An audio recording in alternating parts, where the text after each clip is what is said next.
Hussein al-Shamar, and we're talking about Egypt, past, present, and hopefully the future as well.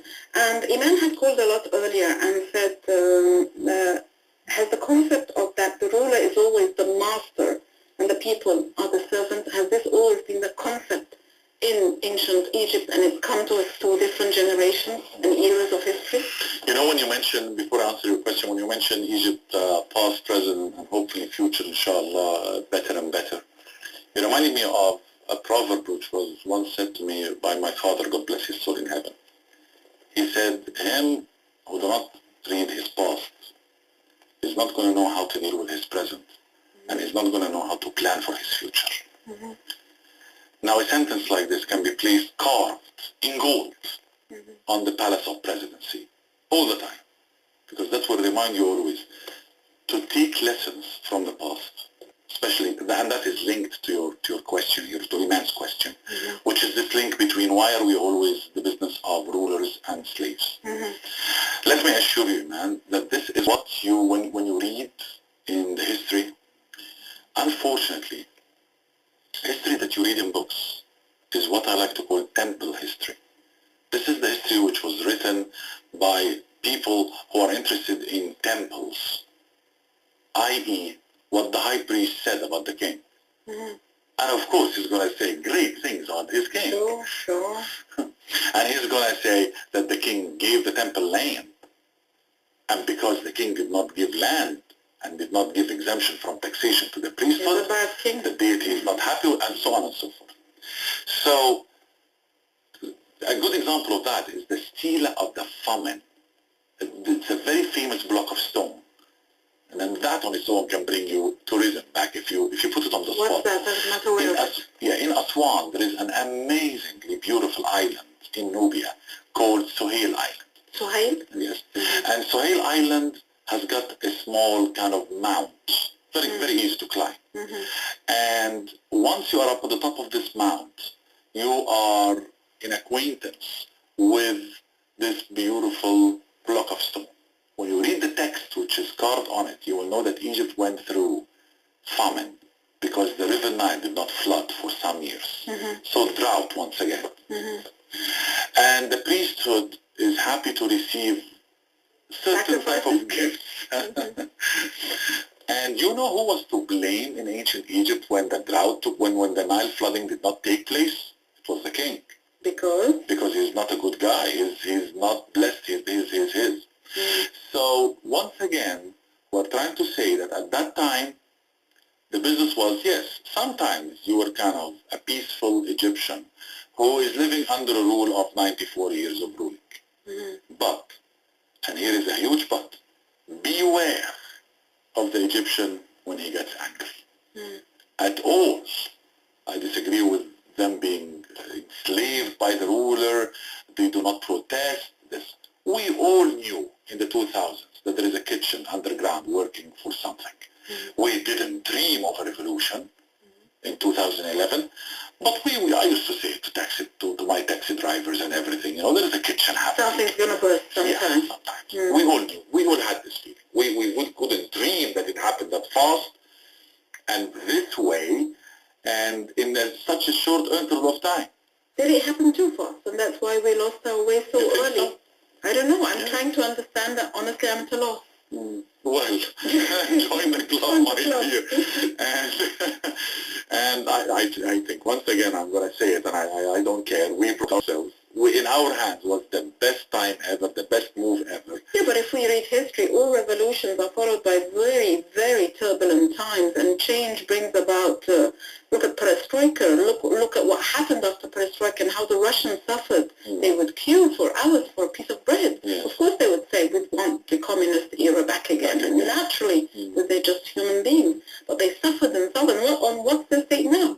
The mafia who's gaining, who's reaping all the gains at the end. Still, they have not really tasted the fruits of democracy up to this day. No, I'm with you that after revolutions, I mean, look at the French Revolution. That is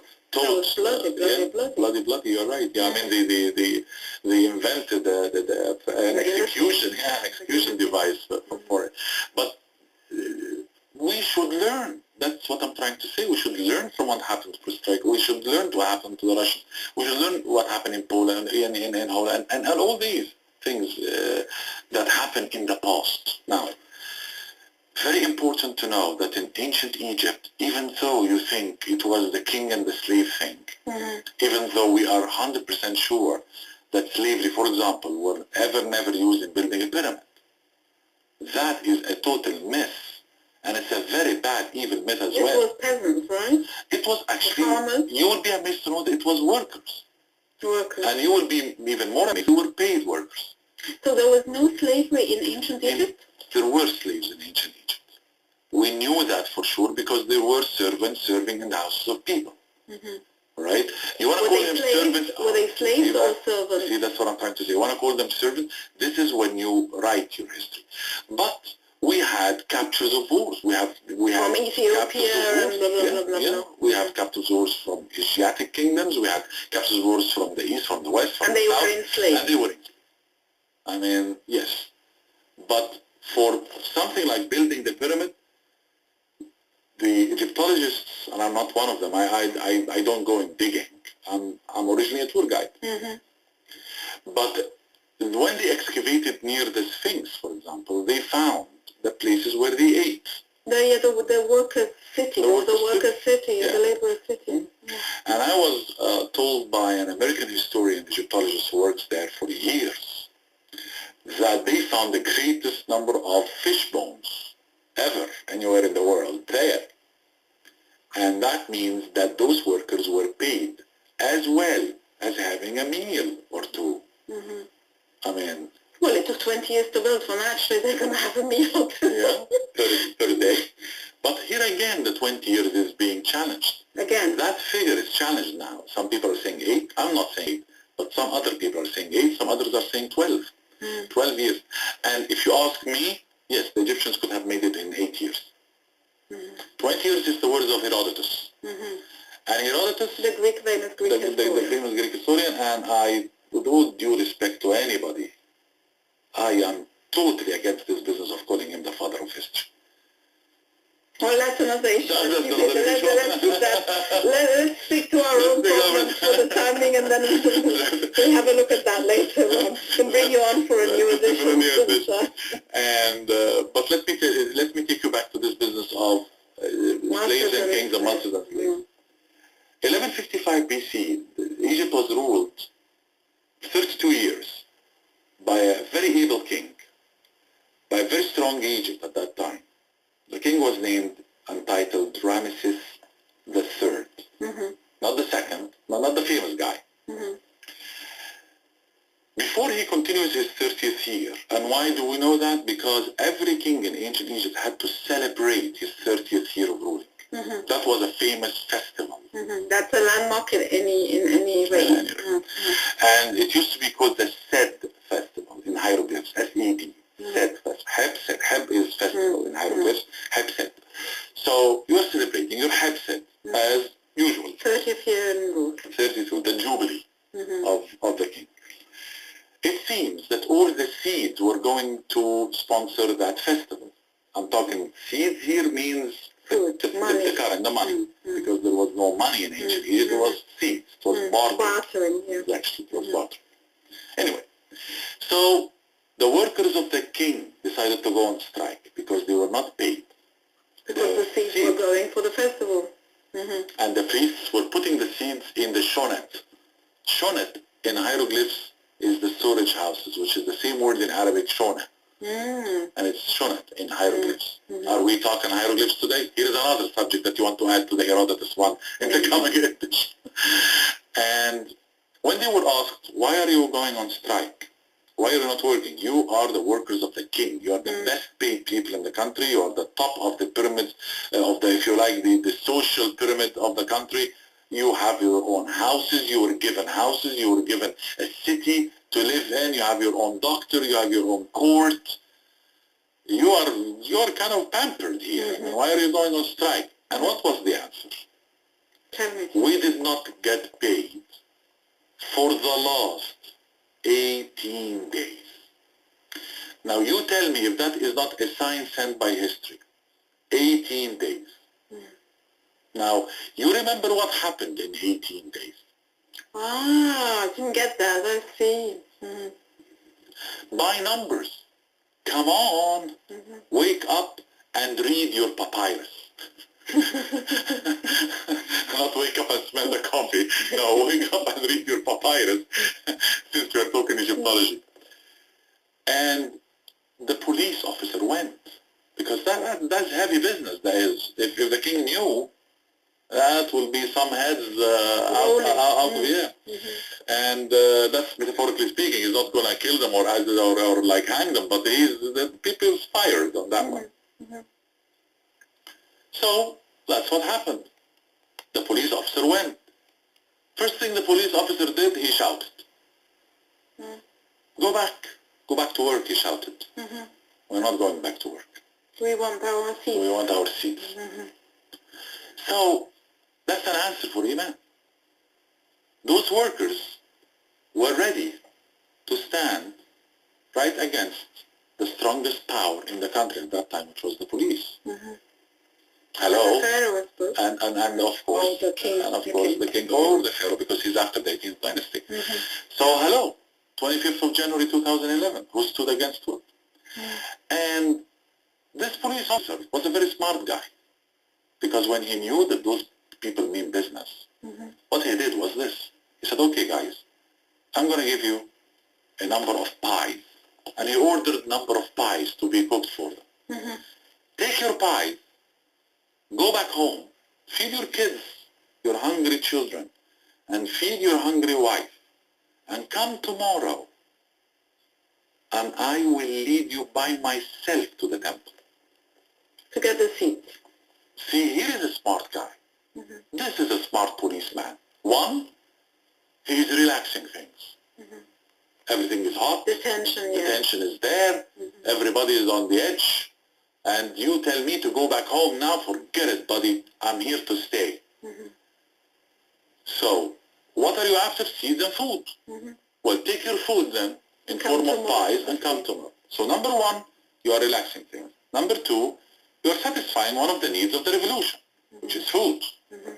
Number three, you are playing on that nerve of the family, which is always a good nerve to deal with. Number four, when they go back home and they come back tomorrow, you are going to lead them to the temple. Now, leading the rebels to the temple is an amazing move by the police. To get their rights. To get their rights. Number one, now you are going to be standing with the people against the priesthood. Because you are heading to the temple, remember? Because those rebels went to the temple. They shook the gate of the temple. And that, when you read it on a piece of ancient history, that means trouble. You do not shake the gate of the temple. It's a sacred place. Don't touch the temple. The temple, yourself and I were not allowed inside this temple. It was only the priest and the pharaoh. And the nobleman, and he who knows the priest, and he who has got wasta. And I'm talking hieroglyphs when I say wasta, I'm not talking Arabic. Because Luxor was called the city of power, the city of Wasit. Wasit or Was is that royal stick.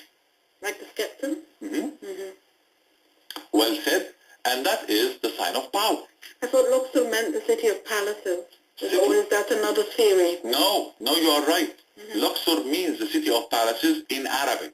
I see. But in hieroglyphs, it's Wasit. And that's why we have a city called Wasta. Since you keep saying hieroglyphs, what was the ancient pharaonic language? Was it Demotic or was it hieroglyphs? And what's the difference between them? Good, thank you. Good question.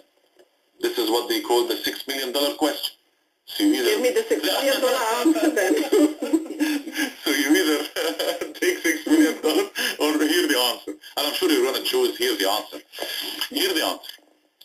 Ancient Egyptian language or ancient Egyptian script? So there is a difference between what's written and what's spoken. I heard that, but I wanted to hear it from you. But you know what? In some phases, I would change that answer into no, I disagree with that. I would change that answer into what's written is what's pronounced. What's pronounced is what's spoken. Don't confuse me here, but okay. tell me, so what I'm trying hard to do that. I think I'm succeeding here. Yeah, you have. Okay, Bassam is written in English, is written B-A-S-S-A-M. If you want to write it the English way, in hieroglyphs, it's going to be Bassam. So what's written is what's pronounced. Okay. If you put two S's, you will pronounce two S's. Okay. Just like Arabic. Okay. And in Arabic, but it's shadda. You have the shadda. Okay. In hieroglyphs and demotic and hieratic, the three scripts of ancient Egypt, one language, three scripts. I see. Right? Three ways of writing the language that you speak. Well said. I see. Now, we do not have tashkil in hieroglyphs. We don't have a shadda and a dhamma. If you are going to say Bassamu, then you're going to put the letter W. If you're going to say Randa, you're going to put the A at the end.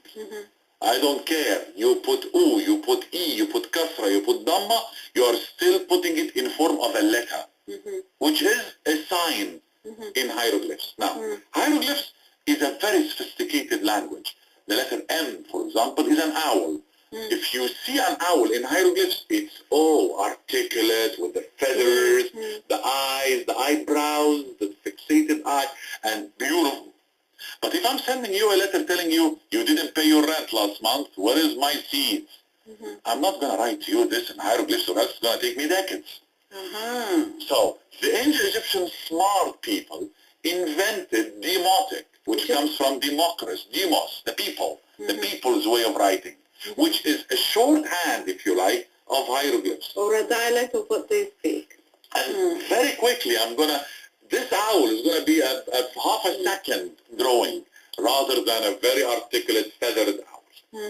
That's the difference. Hieratic is the script of the hierarchy of the priesthood. All right? And did we decipher all three? We have, haven't we? Yes, we did. Because of the Rosetta Stone? Okay. And here is another one.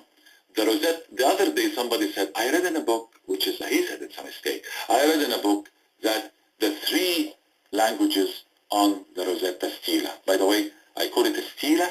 And what's a stela? And a stela is a Greek word for a block of stone. But if you cut a stone from the quarries, it's a stone. Okay. You carve on it, it's a lawha. Okay. You see what I mean? So I'm just trying to give that stone its right. To make it even more venerated, if you like. Champollion and the guys before him who worked on hieroglyphs and worked on demotic, which is even tougher than hieroglyphs, they worked on two languages, three scripts, hieroglyph and demotic and Greek. Greek hieroglyph is totally two different languages.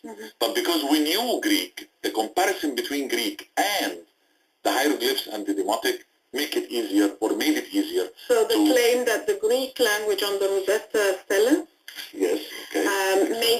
so the claim that this made it feasible to understand the two other languages is true. Yes. This is not the Greeks trying to take praise for something. And we thank the Greek language for that, for indeed. I'm from Alexandria. You go around Alexandria and there is a street called Soslish. And Alexandria, many people say, built by Alexander the Great. Alexander the Great did not see Alexandria. Alexander, see how controversial is this? Alexander the Great did not see Alexandria. Alexander the Great thought of Alexandria, dreamt of Alexandria, designed Alexandria with his Dinocrates, with his art called Dinocrates, but he didn't build the lighthouse of Pharos. He didn't build the library, the famous Bibliotheca Alexandrina, that's the famous Alexandrian library. He didn't see the streets. That was all made by his general of the army, Ptolemy the First, Ptolemy the Second. During Alexander's lifetime? No. After his death, because as you said, he passed away at 32 years of age. So he passed away like young.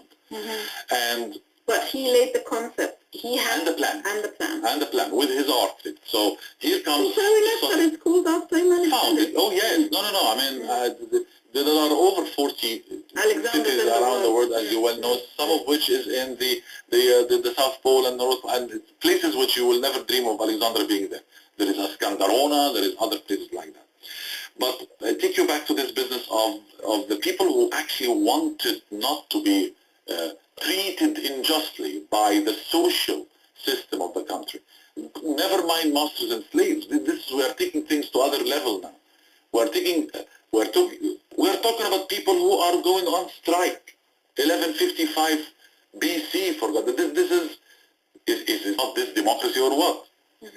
Now, for you tell me, was there democracy, a certain level of democracy in society at that time? In percentages, yes. In some periods of its time, yes. But was there dictatorship in Egypt? Oh, definitely. Of course there was dictatorship. Wow. Just by the king saying, I'm the son of deity. That's to me dictatorship. That's totally unacceptable.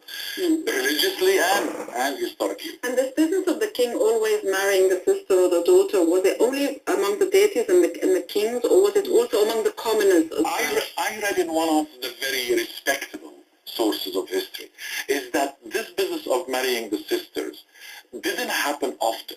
Did not? Did not happen But often. how come you were under the impression that it happened all the time? I'll tell you why. Cleopatra. Because Cleopatra is another Hatshepsut? You just no, because you stop it, because you have to. You mentioned the word I'm saying now. I have to say that I am the greatest nemesis of this lady. Why? She's fascinating. She's fascinating. I'll agree with you. Yeah. Fascinating is a word that I will agree with you. I will give so was she ugly or beautiful then? Well, that was the second argument about well, to me, she was a very unattractive looking lady.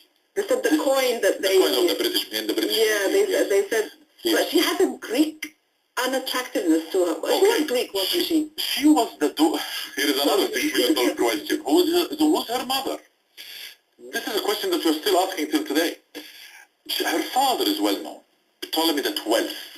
Now, her father was called Ptolemy Euletus. Ptolemy Euletus is Ptolemy the flute player. He used to play the flute. Now, here is a man who's ruling our beautiful Egypt, and he's a flute player. Okay. Or is he a king who plays the flute? King is playing the flute, fine. You can look at it that way, but... I'll agree with that as well. I'll give you that. You win on that one. Just like Bush and who played the saxophone and Tony Blair. I think was the guy with the saxophone, yeah. And look what he did to the United States. He was in very good shape internally, anyway.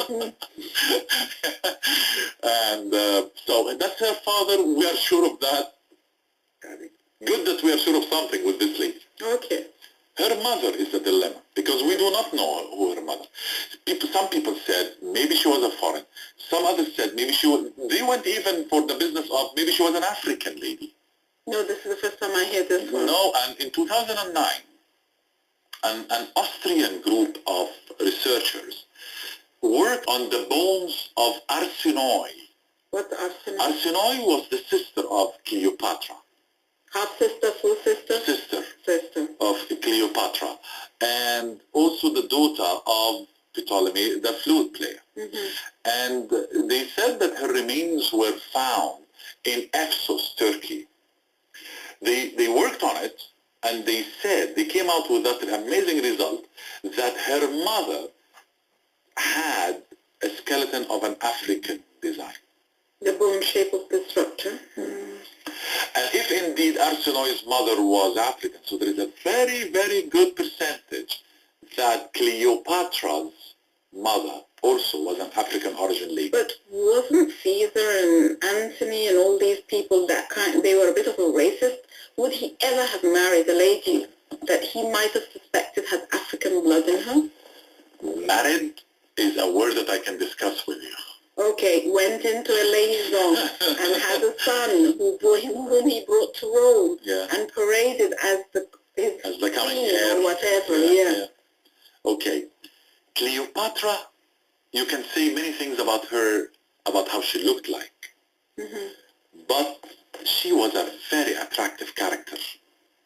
She talked languages. She was an impressive lady. She talked science. She wrote in medicine. She studied poisons. She was a knight.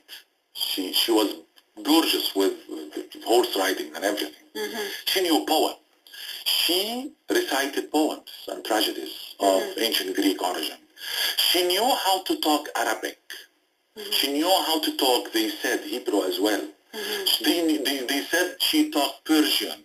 She knew about Persian and Arabic and Jewish. Very learned lady. So if I sit with a lady, I don't care how she looks like, and she started impressing me like this, of course I'm going to be attracted to her, especially with her intellectuality.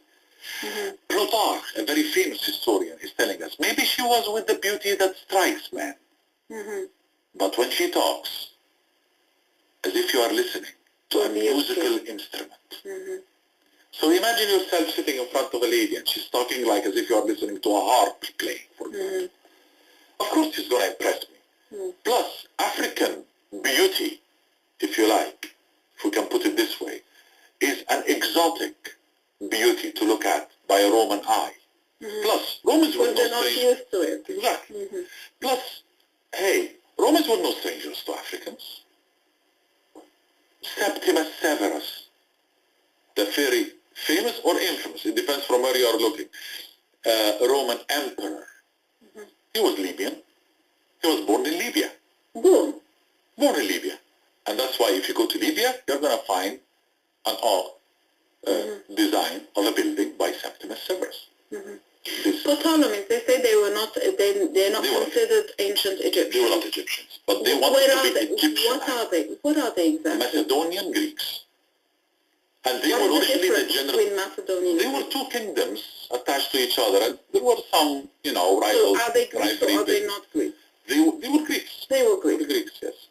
And because I can tell you, on the Rosetta Stela, there is the Ionian script. But you go back and say, that's Greek. But they integrated with Egyptian society or Egyptian pharaohs? They loved Egypt to the point that they wanted to be Egyptianized. That is the time that, when you are reading your history and then all of a sudden you go through an expression which is the Hellenism or the Hellenistic period of time. Yeah. This is when the Greeks wanted to become Egyptianized. And because don't you find it interesting that these are Macedonian guys, Ptolemies, and or even if you like to call them Greek or Macedonians, Greek Macedonians if you like, and they never ruled from Athens. They ruled from Alexandria all the time. Everybody. But they did not rule Athens from Alexandria, no, did they? No, they didn't. So actually they're an offshoot? Are they an offshoot of the... you can. I mean, they didn't fight long for that. But yes, you can call them this way. Who enabled them to rule Egypt? Remember Alexander the Great's death happened suddenly. Yeah.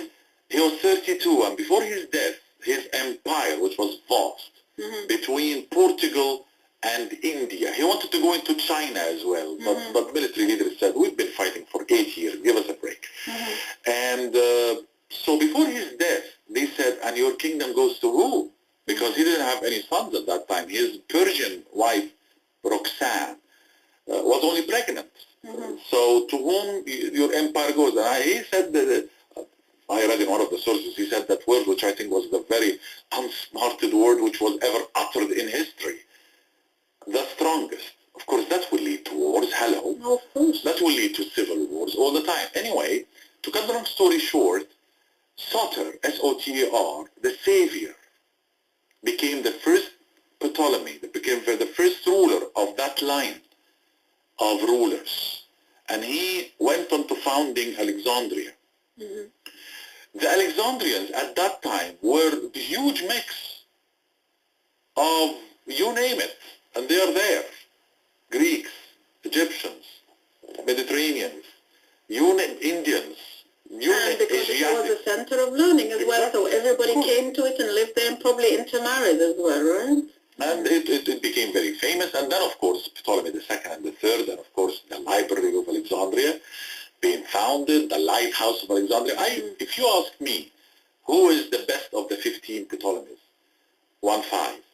15 Ptolemies who ruled Egypt. I would give you directly Ptolemy the second, and Ptolemy the third comes next. Because during the age of those two guys, Alexandria took power, took intellectual power, to the point that Alexandria library was built, and more libraries were built, by the way. And Alexandria didn't only have one library, because the burning of the Alexandrian library 48 years BC became also another debate, because they said Amr ibn al-As, that is actually one of the very strong accusations to Amr ibn al-As and the Muslims, that they burnt the Bibliotheca Alexandrina.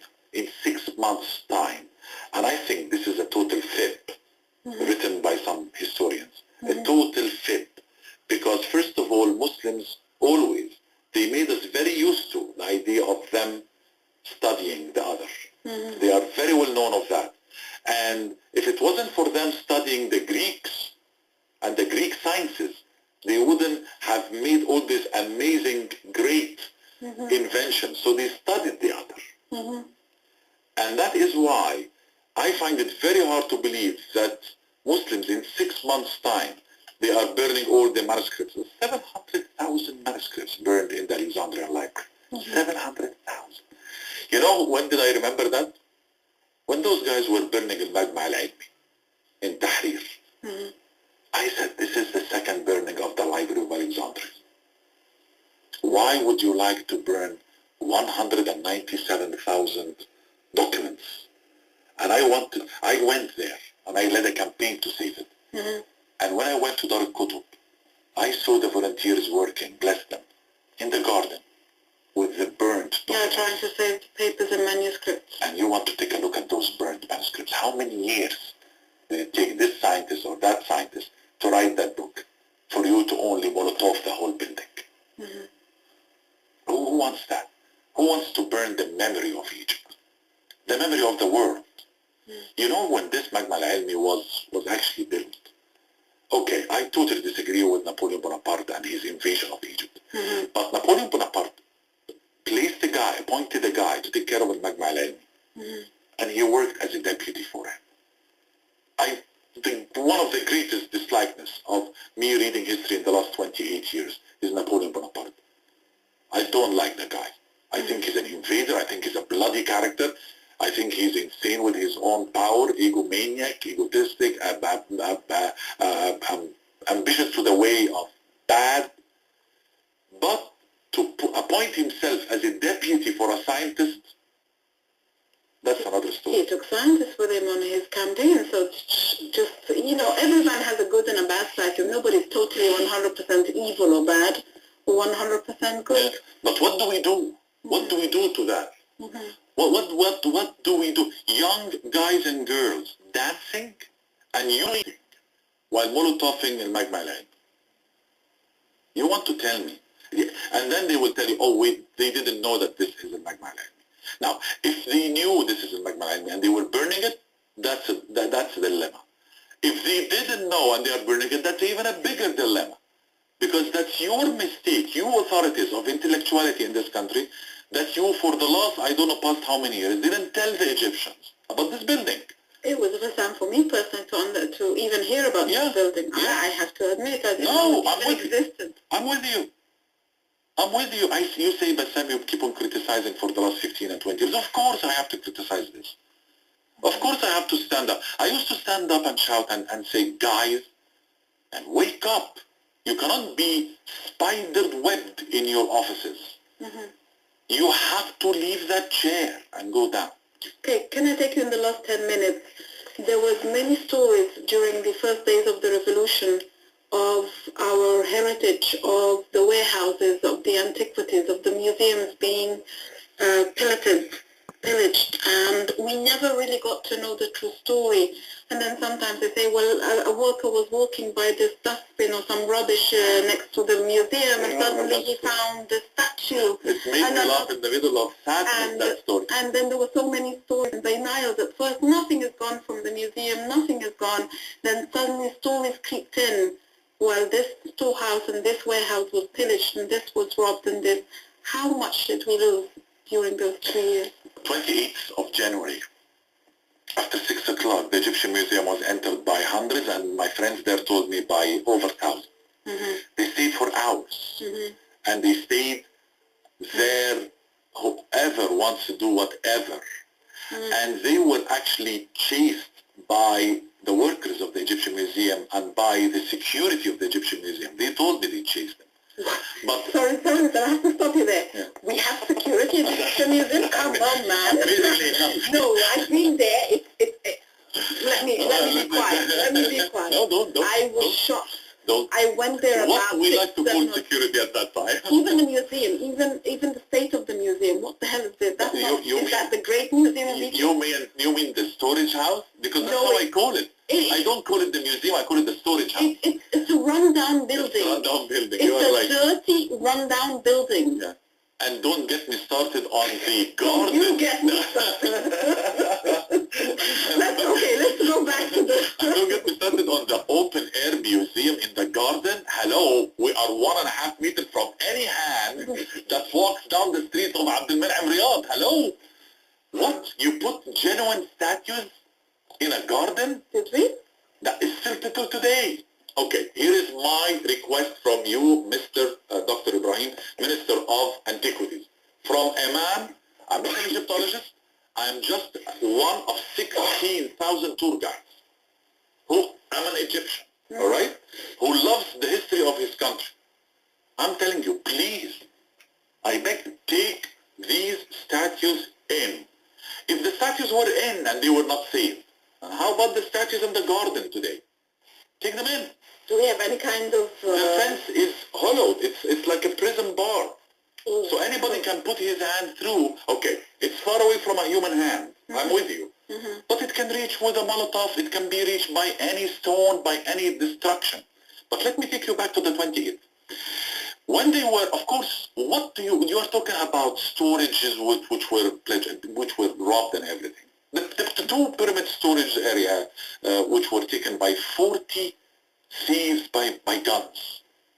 Now, you are employing a gentleman or two or 10.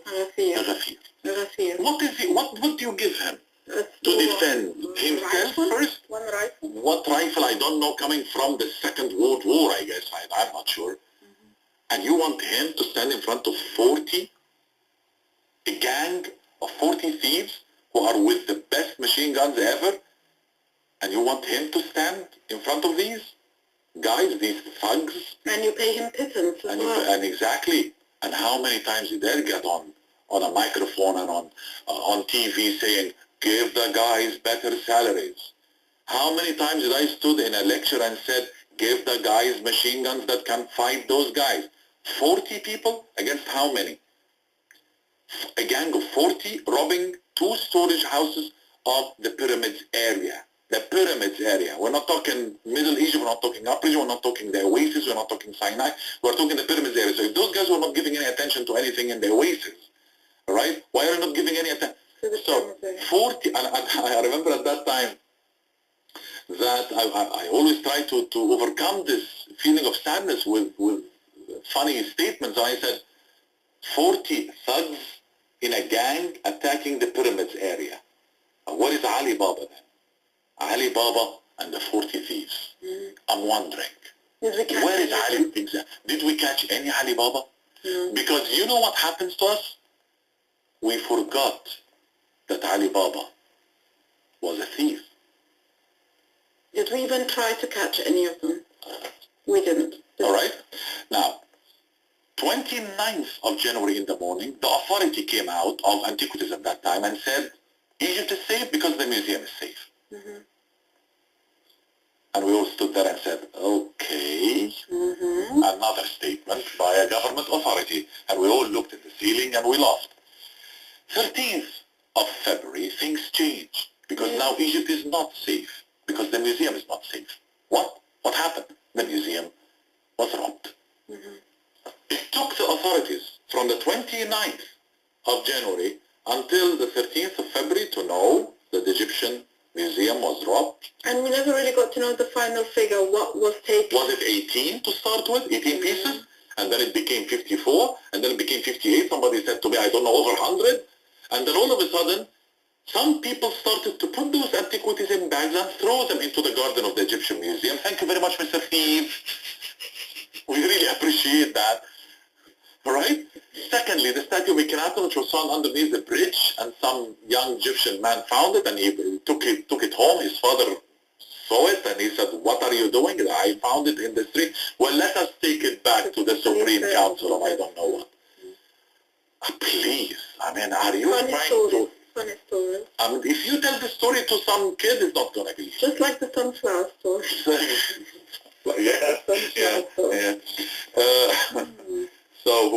So I'm trying to say, transparency, guys, hello, we need the truth. And I launched a campaign on my Facebooks, and it's still going on with over 2,000 members participating. I'm asking everybody to participate in this, please, in this campaign. The campaign is saying the people, الشعب, want يريد عرض فيلم سرقة المتحف. This is how you are going to write this it and print it in documentary? No, this is actually a campaign on the Facebook that I'm trying to gather many names to make a pressure on the Minister of Antiquities and the Ministry of Interior. How many cameras were there inside this museum? They said half of them didn't work, didn't they? Hello? Isn't that another accusation? So if it worked, it's a dilemma. If it didn't work, it's a bigger dilemma. If it didn't work, then that means nobody took any shots of those thieves. We will never know how many pieces were taken. We will never know who were those thieves. I need to know who are those guys. I need to know why the first 18 pieces were all related to the 18th dynasty of ancient Egypt. Somebody who knows his business, huh? And did you know that the 18th dynasty of ancient Egypt is the biggest seller in the world of field and the market of antiquities? Mm-hmm. This is all coincidence? Or isn't this just what happened in Iraq following the invasion? How many of those statues now are sold in the States? Mm-hmm.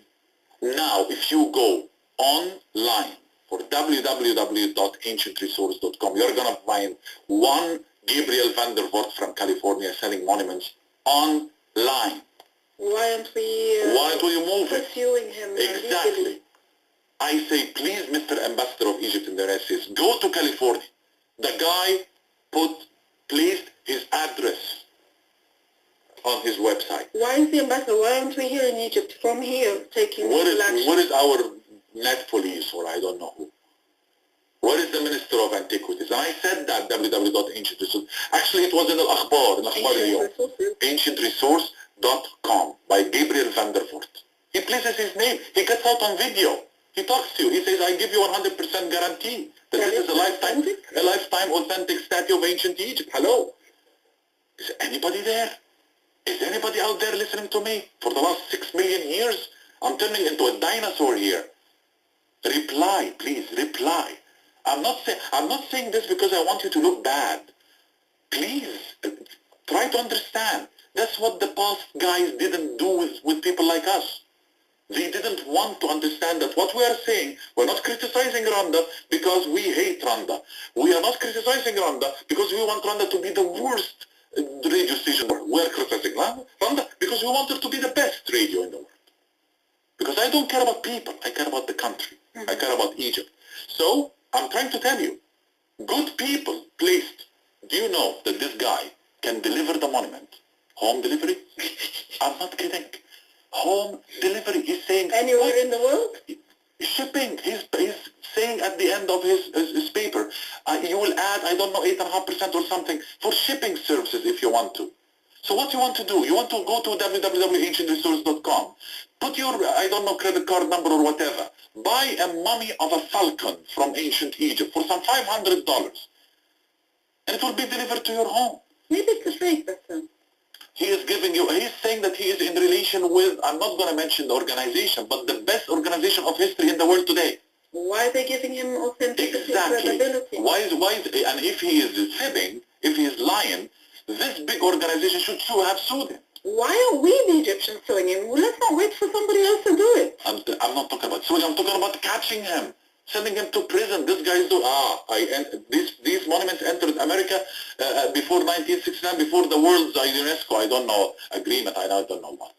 And this piece of news, Randa, went underneath half كلمة, نص كلمة of Rajab, of Ahmed Rajab, which means that everybody in the country read that piece of news.